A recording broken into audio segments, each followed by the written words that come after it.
दुर्गा सप्तशती 7वां अध्याय। चंड और मुंड का वध। महर्षि मेधा ने कहा, दैत्यराज की आज्ञा पाकर चंड और मुंड चतुरंगिनी सेना को साथ लेकर हथियार उठाए हुए देवी से लड़ने के लिए चल दिए।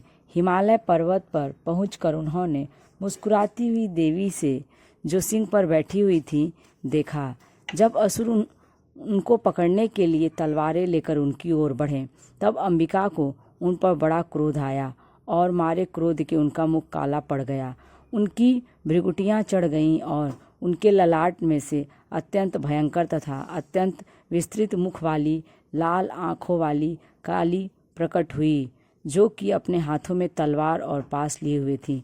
वह विचित्र खड्ग धारण किए हुए थी तथा चीते के चर्म की साड़ी एवं नरमुंडों की माला पहन रखी थी। उसका मांस सूखा हुआ था और शरीर केवल हड्डियों का ढांचा था, जो भयंकर शब्द से दिशाओं को पूर्ण कर रही थी। वह असुर सेना पर टूट पड़ी और दैत्यों को भक्षण करने लगी।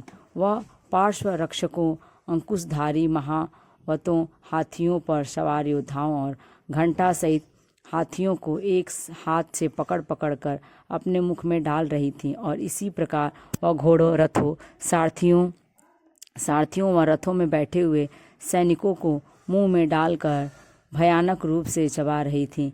किसी के केस पकड़कर, किसी की गर्दन पकड़कर, किसी को पैरों से दबाकर और किसी दैत्य को छाती से मसलकर मार रही थी।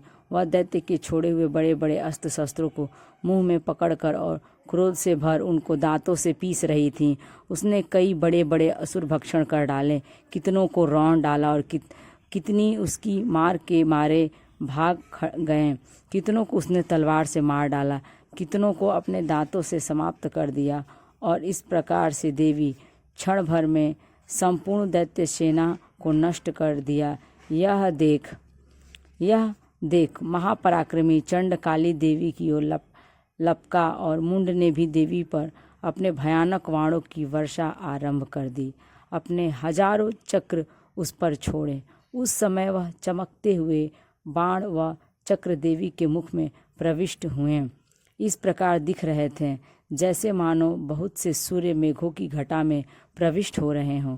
इसके पश्चात भयंकर शब्द के साथ काली ने अत्यंत जोश में भरकर विकट अट्टहास किया। उसका भयंकर मुख देखा नहीं जा रहा था।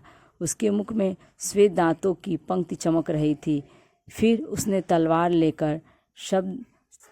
लेकर हूँ शब्द कहकर चंड के ऊपर आक्रमण किया और उसके केस पकड़कर उसका सिर काटकर अलग कर दिया। चंड को मरा देखकर मुंड देवी की ओर लपका, परंतु देवी ने क्रोध में भरे उसे भी अपनी तलवार से यमलोक पहुंचा दिया। चंड और मुंड को मरा हुआ देखकर उसकी बाकी बची हुई सेना वहां से भाग गई। इसके पश्चात काली चंड और मुंड के कटे हुए सिरों को लेकर चंडिका के पास गई और प्रचंड अट्टहास के साथ कहने लगी, हे देवी, चंड और मुंड को 2 महादैत्यों को मारकर तुम्हारी भेंट कर दिया है। अब शुंभ और निशुंभ का तुमको स्वयं वध करना है। महर्षि मेधा ने कहा।